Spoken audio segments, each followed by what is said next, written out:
Hello, everyone. Welcome. Thank you for being here tonight. We're so happy to have you guys here again for another meeting of Flows of Waters. This month we have Dr. Arash from Golden Gate Hospice. We are so grateful that you are joining us one more time, taking the time to just come on and educating us and sharing about hospice care and all the things that entails, because there's so many stuff that's going on. And so we are just so very happy and pleased that you could make it one more time. And thank you to everyone that has taken the time to be here. It's so good to see you all. I just wanted to take the time and introduce Dr. Arash. Like I said, he's from Golden Gate Hospice. If you're not already following his page, please give him a follow, as well as our page on Instagram, Flows of Waters. We now also have a YouTube channel where you can go and check out all our most recent episodes and just get to know us and the work that we're doing. So thank you all for being here. Thank you to our sister Danelle, Ambra, just for being so amazing and putting all the effort and work into making this a beautiful space for all to come and share your grief, let us hold you, and just really come and commune together as a sacred space. And so let's get into it. Dr. Arash, if you can, give us a brief introduction and let's just get into this beautiful conversation about what is hospice care. And yeah. Thank you for having me. My name is Dr. Arash Shamsian. I have a medical degree and a master's in healthcare administration, which puts me in a very unique position to not only understand medicine, but also the administrative aspects of it to help maximize the utilization of our healthcare.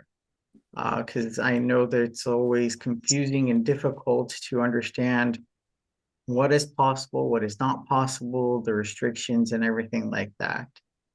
But before I start talking about hospice, I wanted to talk about this beautiful mindset about grief.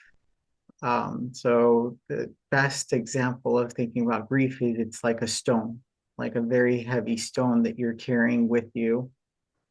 It will never go away, right? It's that grief, that pain of loss will always be with you. And through time, where we get the support from the community and the healing and the emotional support, it makes us stronger to be able to hold that weight. So it's not about taking away your grief. It's about having that support to make it weigh less on your heart. Because I think when somebody loses someone or they're going through something, it's not easy to let go. And it shouldn't be, because there's always a meaning behind it. So that's kind of the philosophy of even wanting to come here and talk, is to highlight that support and being able to talk with people to gain the strength to carry this rock or this grief with you. But going to the next topic, it's really about hospice care. Hospice care is really designed for patients who have chronic illnesses that are not doing well, for them to get the medical support that they need.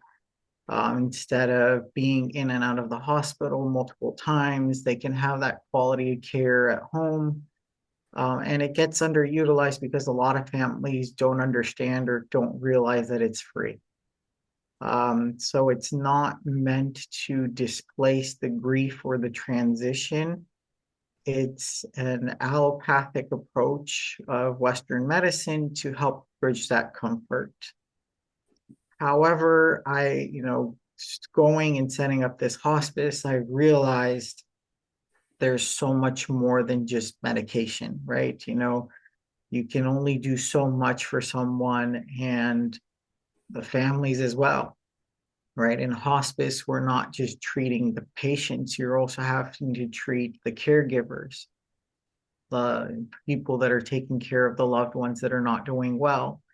As much as like pain meds can help to numb the pain and numb the grief, there's more to it than just medications. So I've utilized end of care life doulas to help rebrand death.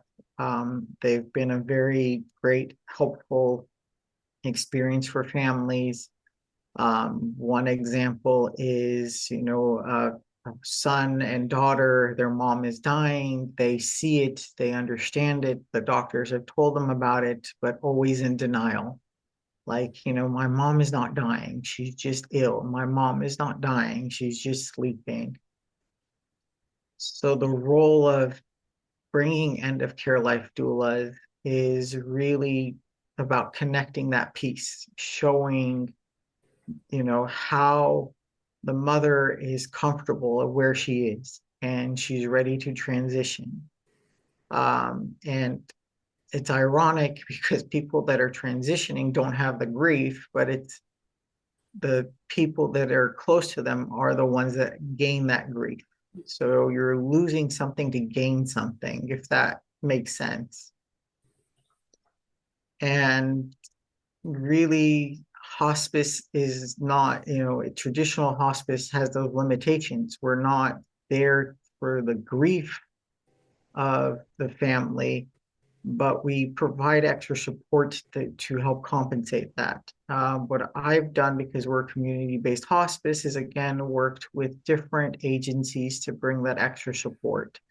One of the extra supports is like mental health therapists.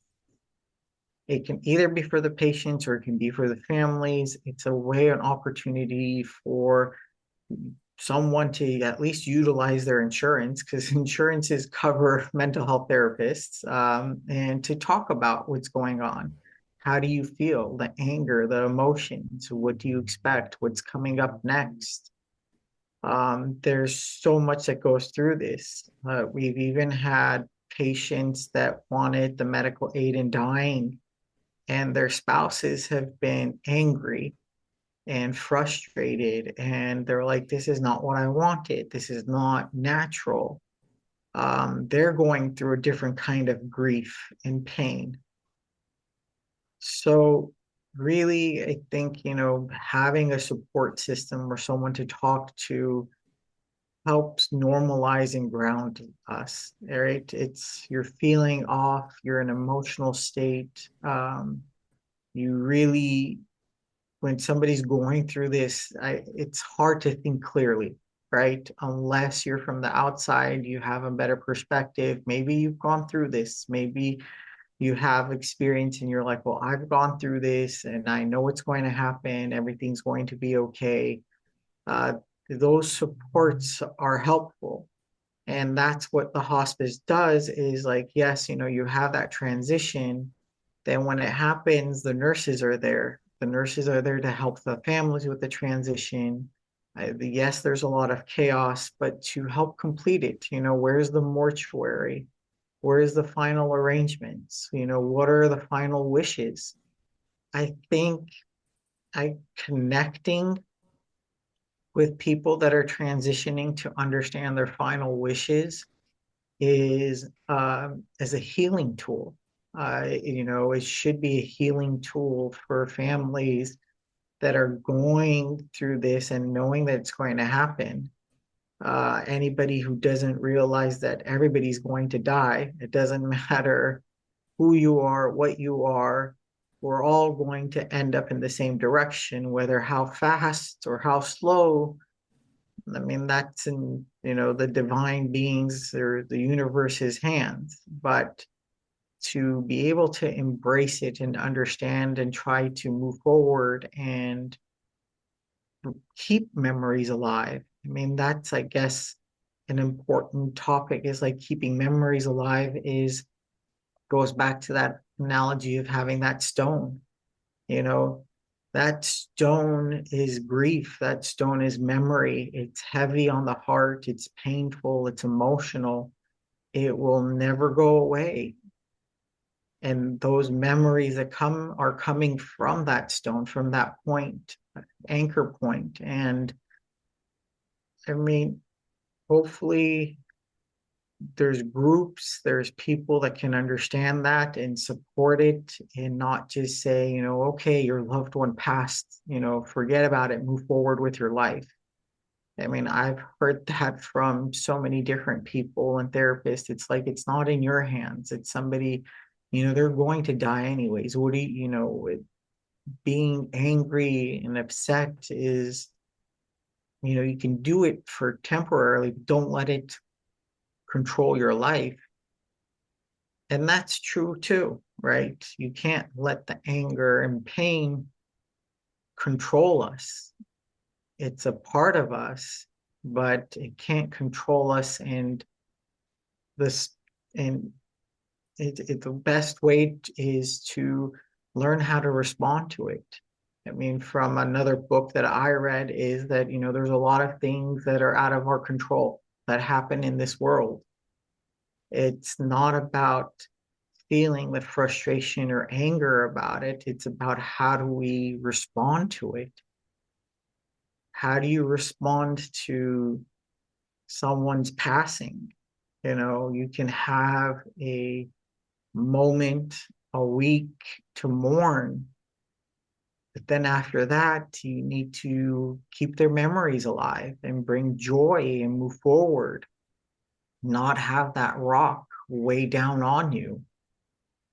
Um, I know I'm going a little off topic here and there, but again, hospice is really clear cut. It's meant for people who are chronically ill to get that medical support. And part of it is that collaboration of the grief and counseling and asking for help.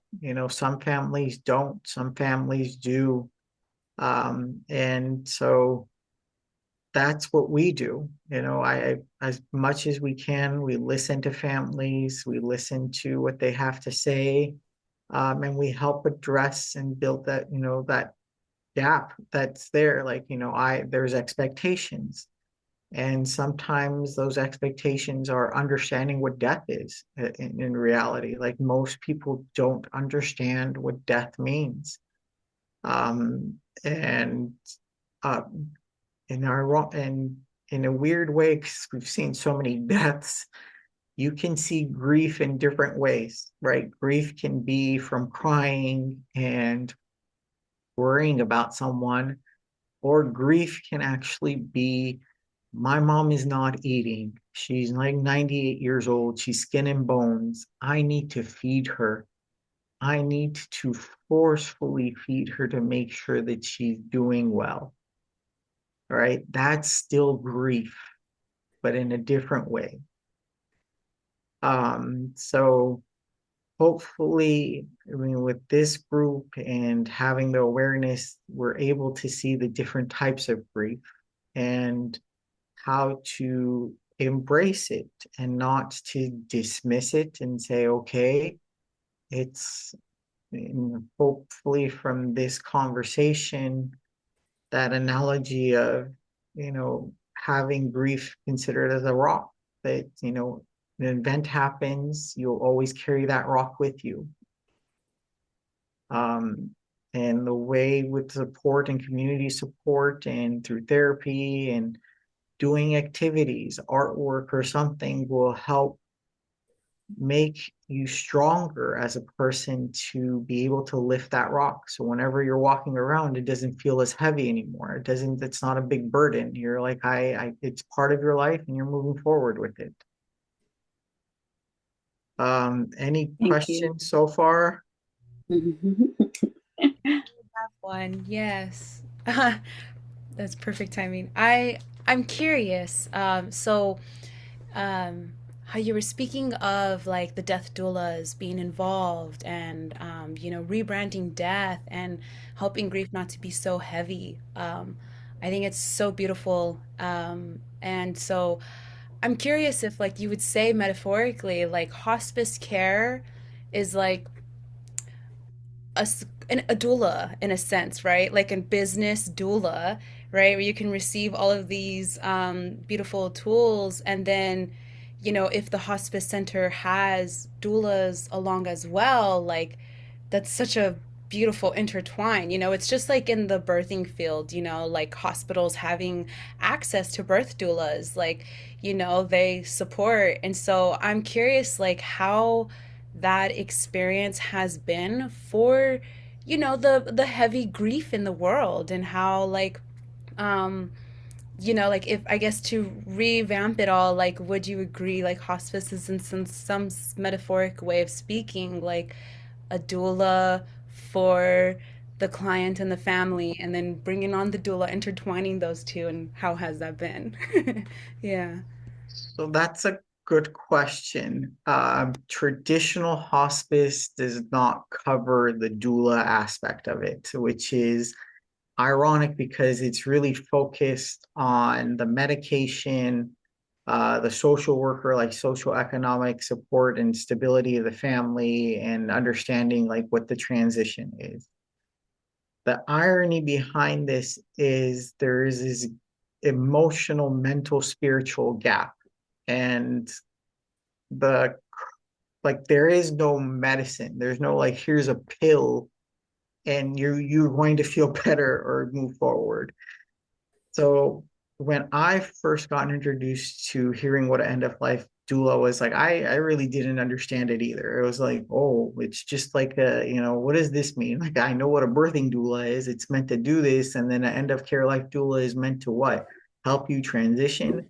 It took a while, and it takes a while for families to understand this. But with my hospice, I'm gathering teams of doulas. We're working with doulas, and I'm actually rebranding the usage of a doula, which is ironic because it took me a while to talk with Medicare, to get the approval. And the focus is to build more opportunities for doulas. As you said, they are hand in hand, they should work together. Traditionally, patients will probably go with a doula for a couple of months, and the doula will reach out to a hospice and say, now can you bring the medications, the morphine, the Norco, the Ativan, help, help me as the doula help this patient, right? We should build that team together. But it's actually been kind of the other way around where I haven't seen I haven't received any doulas that are engaged with the community like that. It's been for me more of the doulas that are reaching out are like, I've learned this thing, but I don't have any practical experience. I don't know what death is. I know one's taught me. I've never had this thing. Like I learned about it, but there's no real connection. Like there is this theory that you're learning, but no practical aspect of it. So we've been doing that. We've been training the doulas. We've been giving them these patients. Some are easy, some are difficult. It's more the doulas are they connect more with the family than the patient, ironically. So it hasn't been like the doula is there for the patient. They're there for the patient, but not really. I mean, it's like they'll do the breathing sounds, they'll touch and do the meditations, but it's really for the family member that's looking and saying all of this, and they're realizing, oh wow, like look at the change, look at the change in breathing, look at the change in behavior, look at the change in energy around my loved ones. And that's been the utilization of it. But my focus is really to push the doulas a little bit further, and that's to make them a spiritual bereavement counselors or healers, if that makes sense. So it's I look at doulas as more than just those breathing exercises and energy and stuff. And I look at them as having the capability or to have that spiritual connection. And that, of course, comes with the understanding that not every single person is going to be religious. Some people are not religious, and then when the time comes, they become more religious. But it's really to integrate this into our program where the doulas will start learning a little bit about each religion and what death means, right? What death means to Judaism, what death means to Christianity, what death means to Catholics, what death means to Muslims. And if when they meet the family, they can understand that transition, right? Because they're working anyways, you're working with that spiritual energy and stuff, but to understand like their background and what death means and how to connect with them and talk with them, I think that brings the whole 360 approach. It's so that's been our approach or my approach with the doulas and having that conversation and working with them. It's like I see more in you, even though you're doing so much by just talking with the families and seeing how this program is working, I can pick up on the needs. And so that's been my project right now. And hopefully by next year, January 2025, I have my head doula who's working on making these practices come alive to, embrace more doulas and say, if you want to be a doula, we can teach you. If you want to be your spiritual counselor, healer, we can teach you. If you want to do both, we can teach you. And eventually have your own practice, right? Be part of the community, bring some business, bring awareness, and again have that collaboration. It's not letting go of hospice, but to be an extension of hospice. Yeah, yeah. I really liked the philosophy of how you saw that too, because as a birth doula, you arrive before the big event, and then comes everything, the painkillers, whatnot, whatever is needed, unless, it's a home birth, but um, I really liked how you said that, like having the doula there as well, to help levitate the grief with the family, and then hospice care coming in.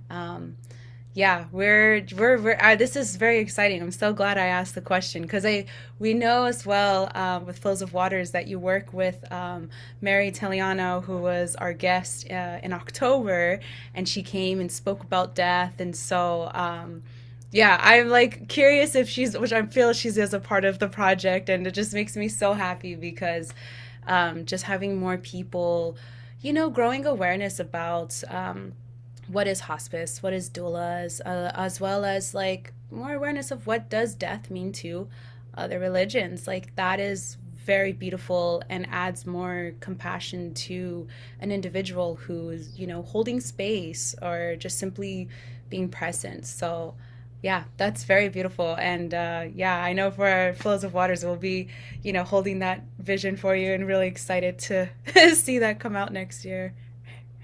Well, I'm also hoping that, the death doula thing gets more traction because um, it's more than just home stuff. I think they can also be used in the hospital, which I know a lot of people don't think about. It's like, so when a doctor goes and tells a family, like, sorry, you have this disease, it's uncurable, like, have a wonderful life, you need hospice.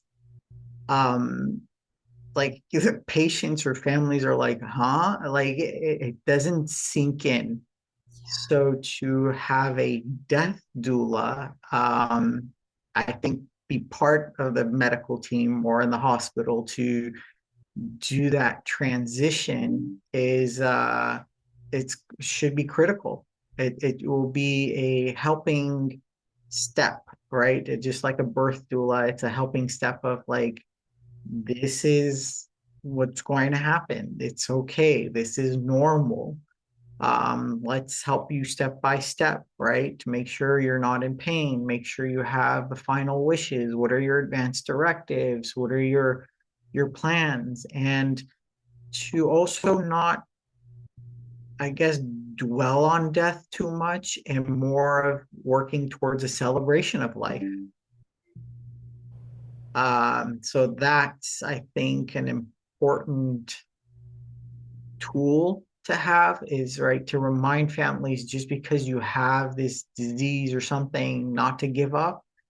Because I know a lot of families do give up. They're like, well, my mom has this cancer and they're not doing well. Like, that doesn't mean giving up. Hospice is not about giving up. That's, I think, one of the biggest misunderstandings within the community, is they're thinking hospice means death. And that's the wrong answer. Hospice means quality of life, not giving up. Hospice means, having the ability to understand what is going to happen and how do you address it, or how do you approach it, not having fear. Because the fear adds to the anger, the fear adds to the grief. And if you have that understanding, it's helpful. And again, unfortunately, hospice is really limited because it's Western medicine. It's not something where you can call it as a mental health, because it's a little deeper to that, because it's more of a spiritual, religious, it's still physical, I guess. It's not like you're saying everything's in the brain, because it still has a physical element. And hospice has certain limitations. Like, what can you do is just the medications. What about that final connection of celebrating life and, spending time with the grandchildren, or making videos, or taking pictures and saying, can you tell me a story and record it? And keeping those memories alive will help with the grief. And that's kind of where it gets missed. It's like they look at people dying, grief, what do I do? But before you even reach that grief part, you should be like, well, how do I remember this person? How do I keep them alive? Because going back to that story, it's going to be a rock in your life. That moment in life, that death is a rock. It will never disappear. You can't say wash it away or let me throw it away. Um, it's going to be with you until you die as well. So whether you learn how to have that support, to be strong enough to carry it with you through trying to make memories and make you stronger, or trying to talk with other people and having that support, that's basically the missing piece. Thank you so much. Thank you. I'll leave for anyone has questions. I have a question. You said hospice is not about giving up, and it doesn't mean death. Has, in your experience, do people come into hospice and then get better and then transition out of hospice? Is that something that you see happening? Maybe not often, but it's a possibility that can happen, and hospice can still support someone through that stage.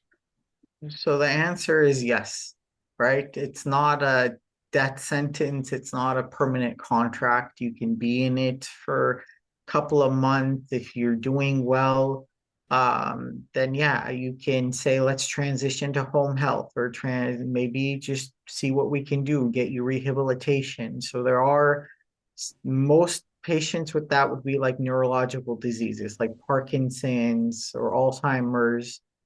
But 90% or more than 90%, like 98%, do end up declining. And it's ironic because there are families that don't realize what hospice is, and they're like, my loved one is healthy enough. They're, they look at it in a different way. So I'm turning the picture around for you. So they look at it, it's like, my loved one is healthy. I don't think they're dying. They don't need this stuff. And then when you talk to them in 2 weeks, they're like, yeah, my husband died. Like I'm shocked. I don't know what to do. And I was like, well, why do you think I had the conversation with you? It's just sad. I mean, there's a lot of denial that comes with it, right? Like if you have pancreatic cancer, I already know you're going to die. Like you don't have to say like, I want to do chemo, I want to do this, I want to do that. That's fine. But there's certain diseases that are not going to get better, like Alzheimer's, right? It's a progressive disease. But just to give you another foothold is to think about President Jimmy Carter.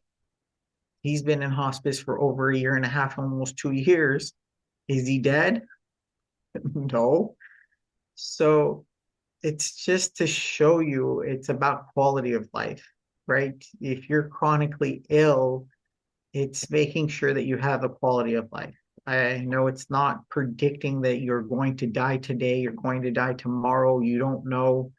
I mean, I've had a patient that I thought was going to live for a long, long time. I mean, like 2 months, 3 months. Next thing I know is the wife was in so much denial and didn't understand what was going on. She took anxiety as a sign of distress, and she actually accelerated the death of her loved one.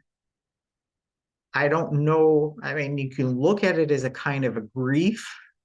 Like, I understand my loved one is dying and mentally doing something to accelerate it, to give yourself comfort, to say, at least I gave comfort to my loved one. I mean, grief comes in different ways. And it's shocking, and it's weird.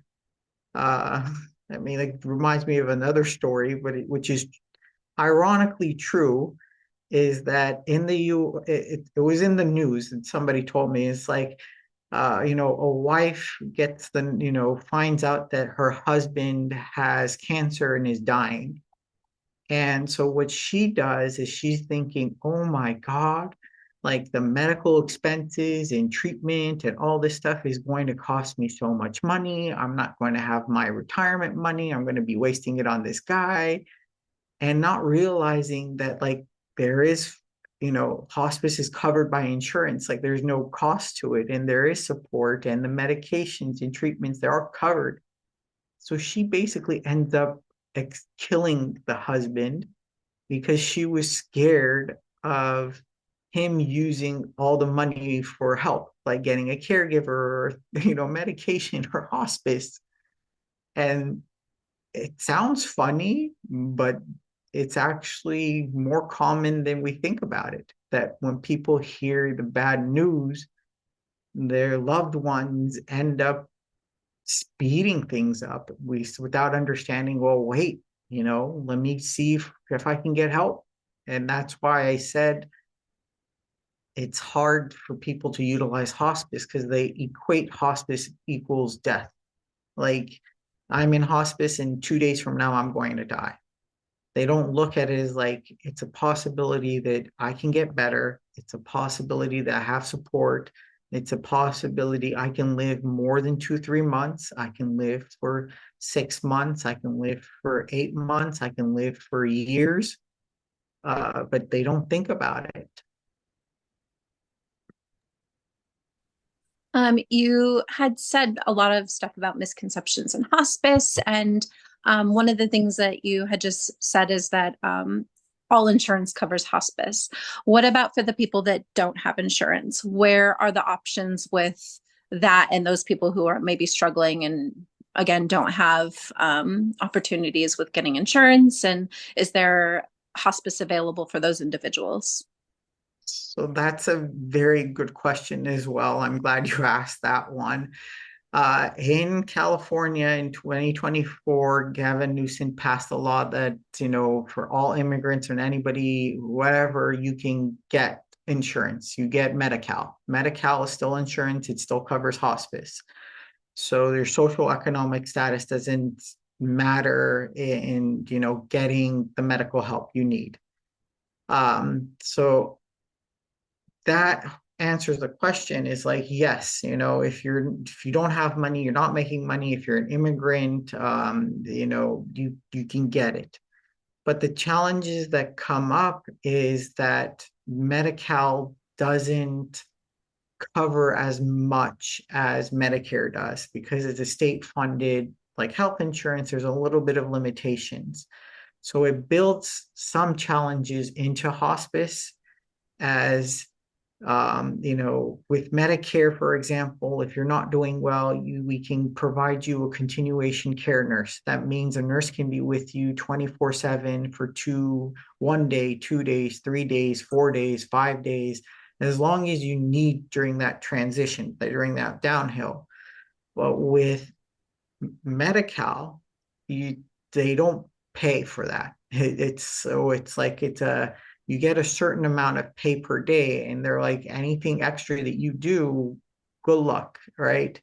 So it causes a lot of challenges, a lot of expectations that are mismatched. And one of the things that I've done to help bridge that gap is open a nonprofit. And a nonprofit was exactly for this problem that you're talking about. It's to get support, to get funding for families who end up having that Medi-Cal emergency health insurance during this difficult time. So we're able to give them that extra support, right? Most of the ones that we see, or the ones that I see, are basically the immigrants. Like, it's like a 47-year-old dad with 2 children and a wife, dying from liver cancer from drinking too much alcohol, right? Yes, hospice is covered, the medications, durable medical equipment, supplies, the nursing, but what about, the extra stuff that they might need, the funeral arrangements? That's not part of hospice. Having someone to be there for them, to go and visit them every day, or having a doula go or something like that, that stuff is not covered through a hospice. So it's about, trying to build a community so we can provide those supports for those families that do need them.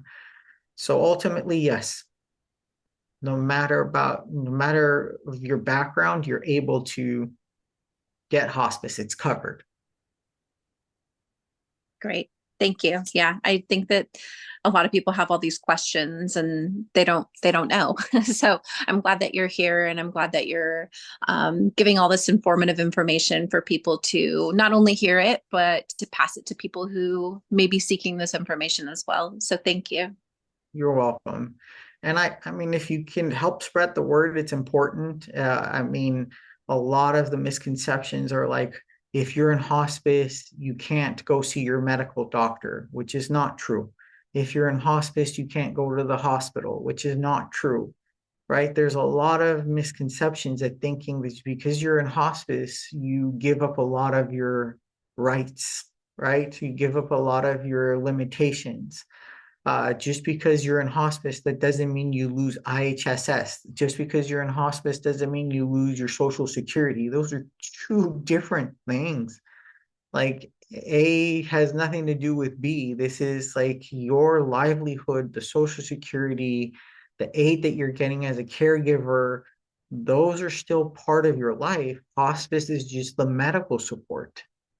So there's always that confusion, and especially within the Latino Hispanic community, they're always thinking, how is it possible that it's free? There's no way I'm getting a doctor and a nurse and the medications and all this stuff for free. They're going to come and take my house, or they're going to hurt me, or they're going to deport me, or they're going to do this. And it's like, no, right? It's not like that. It's really meant to give you that help for that last transition. And so as long as everybody knows that hospice is free, it doesn't matter how old you are, how young you are, and all the insurance is covered, and especially in California, you can get Medi-Cal emergency medical within a couple of days. I mean, the social worker will help you, and they'll check with, how much money you're making, and you're already qualified. No questions asked. Wow, thank you so much. You just like I I didn't know half of the information you shared. I think it's just beautiful because now my understanding of hospice is, I feel like a lot of people think it's just like you said for the person that is dying, but in reality it's just like this community of support for everyone, for the person, for the family. There's just so many aspects of grief of when somebody's dying, a part of the family. Everybody needs support, not just the person, and so I think this is just amazing. I'm pretty blown away by all the information that you've shared. I've learned so much. So once again, I want to thank you for being here, for making the time to be here. And yeah, I'm just so grateful. Um, I know our sister Danelle wants to share a meditation with us before we move into our sacred share. So I am going to hand it over to her. Yeah. Thank you. Thank you. Yes, I just want to offer a grounding, be a tree meditation for us all to take in anything that has come up through the call, help us to gain some clarity if we have any questions or just feelings that don't seem like they're resonating as smoothly. Like Dr. Arash says, feeling like maybe a heavy rock, and so just helping us to incorporate more balance into this all. So, and then yes, after the meditation, there will be some space for us all that's not recorded that we can all ask questions. And so, okay, with that being said, I'd like to spark us all on a beautiful visualizing guided meditation and allowing our intuition to speak to us through our imagination to help us balance, understand, and ground in. And so I'd like to invite us all to collectively take a breath in to the belly, the lungs, the mind, and let it out. Again, breathing into the belly, the lungs, the mind, and letting it all out.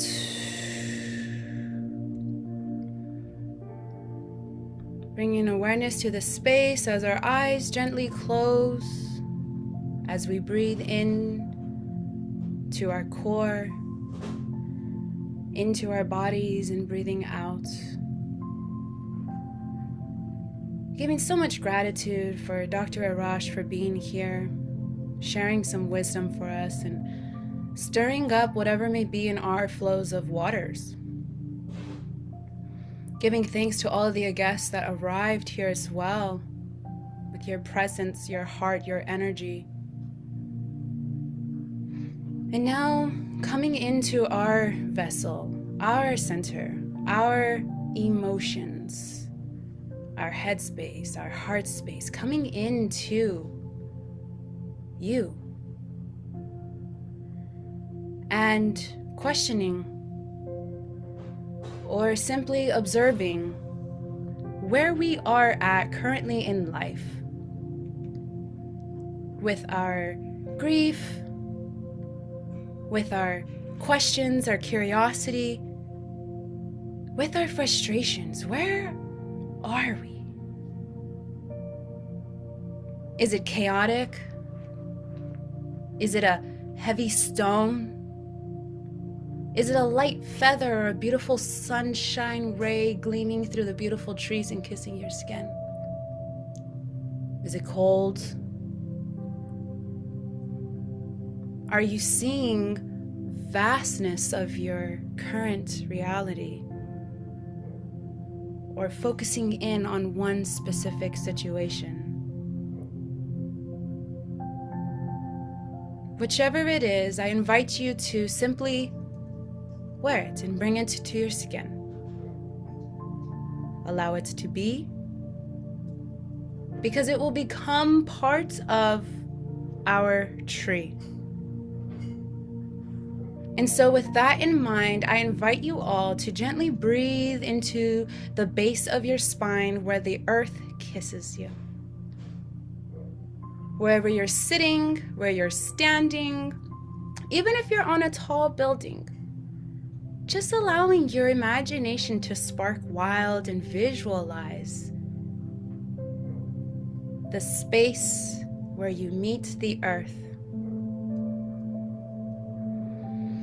And each inhale, you're bringing in more light and love from the universe, from our guardian angels, from our loved ones. Bringing this all down to the base of our vessel. And on the exhale, I invite you to imagine your roots from the base of your spine beginning to go down into the earth. Going down with each exhale, falling deeper and deeper into her.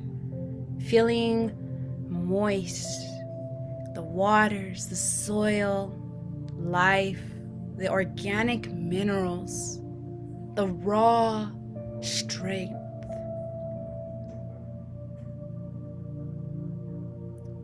And as each exhale, you send your roots deeper and deeper. With each inhale, I invite you to feel that tug that the earth gently pulls on you now. Feel that weight. Thank you, Pachamama, Madre Tierra, Mother Earth, Tonantzin, Aina. Thank you for receiving us in this space, allowing us to be with our grief, with our heaviness, our frustrations. We ask for your sacred strength, your beautiful grounding energy to rise up within our roots. Rise up in our spines where our vessels meet the earth.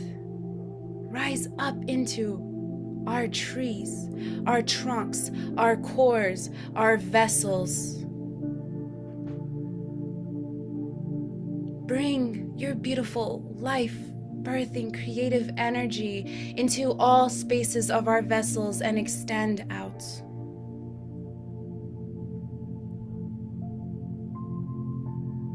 And maybe when the extending out came through, you visualized branches or leaves, or there was nothing, just a stump. And that is okay. For we are connected with the beautiful Mother Earth, and she is here to help us see ourselves physically, emotionally, spiritually, mentally, all metaphorically as a tree.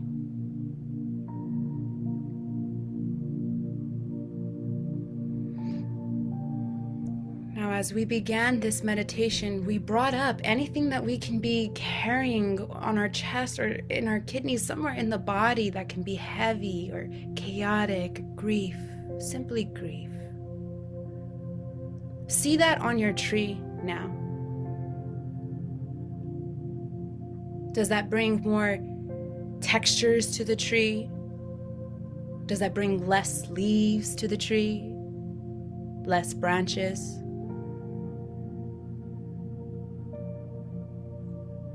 Allow your intuition to speak through your imagination. And allow this grief to simply be on the tree. Feeling any emotions that you feel. If there are tears, offer them to the earth. If your breathing is getting more harder, connect with it, follow it in, bring it out, follow it out, and back in again. If there are questions or a story playing in the mind, that is okay. Just simply come back to feeling, being the soul, observing this moment of your grief integrating beautifully with your life, your tree, your mental, spiritual, physical, emotional health. On the next inhale, I invite you to visualize spring arriving on your tree.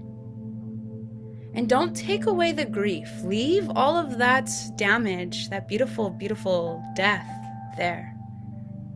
That mess. We're not here to suppress anymore. We're here to grow, intertwine, evolve, love.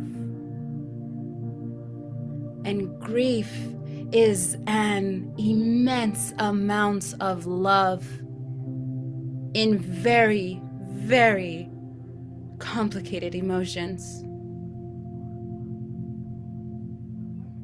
And as that spring arrives on your beautiful grief, I invite you to visualize the tree blooming life with that grief as if it wears tattoos or as if it had surgery and a limb removed. Let that life bloom. With this intertwining, we intentionally intertwine our grief with our life, our love and light and dark, left and right, intertwining the feminine, the masculine, bringing sacred union, sacred balance with something that seems to be a very mystical roller coaster ride.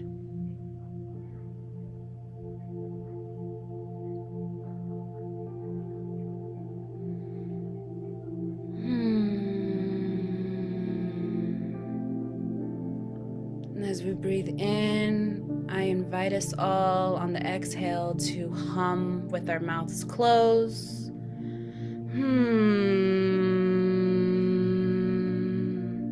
Feeling the vibrations in your throats, in your heart, feeling it in your stomach, feeling the vibrations clearing out your mental, feeling the vibrations fuel your heart fire and activate the vagus nerve. Each exhale, humming, and play with that humming sound. Feel the vibrations, bring them lower, bring them higher. Vibrate. You beautiful being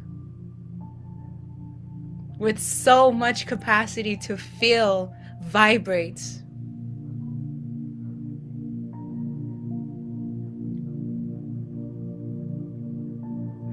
I can feel the power of you all.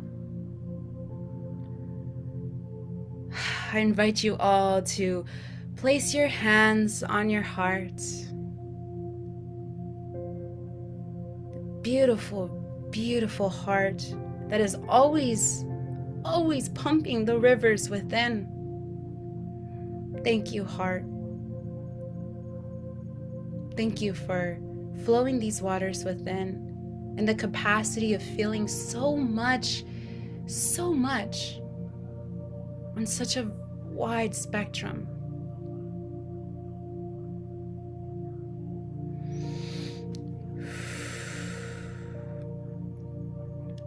Coming into this space, back into this room here with all of these amazing guests. You are the guest. This is created for you. Thank you for arriving. Thank you for Dr. Arash arriving and sharing his wisdom. Thank you to Karina for arriving and opening the circle for us. And thank you to our sister Ambra for arriving and being such a sacred vessel here with us. Thank you to all of our guests, Rebecca, Gigi, Lisa, iPhone, other Rebecca. Thank you for your presence, your energy.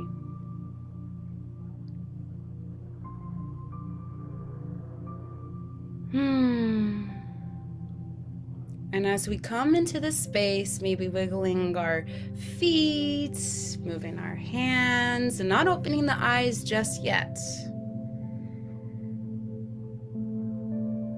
when you're ready to come and open your eyes back into this circle, and you see yourself on the little screen, I invite you to see you all as you are, no suppressing. See you with your grief, with your love, your immense amount of love. See you with your showing up, your curiosity.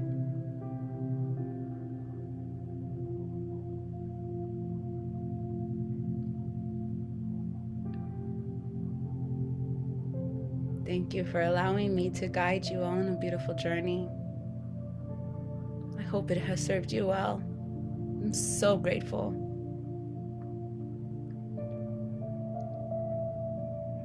And any tears that you may feel, even if it's after or it's now,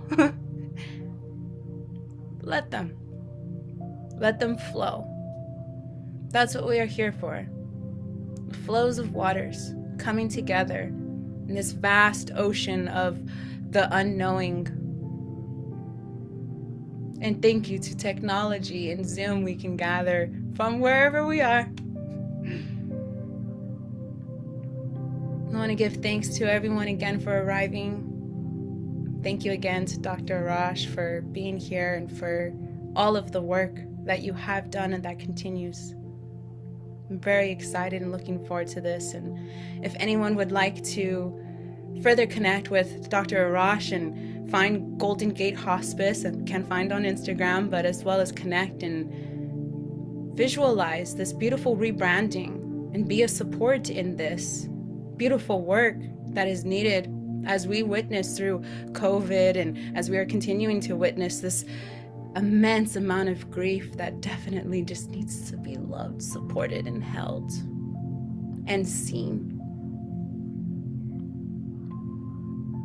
So as we come into closing this, I will end the recording. And for anyone watching on YouTube, thank you for being here and supporting as well. We're all souls on a mission, and it's so great to have you here. Thank you.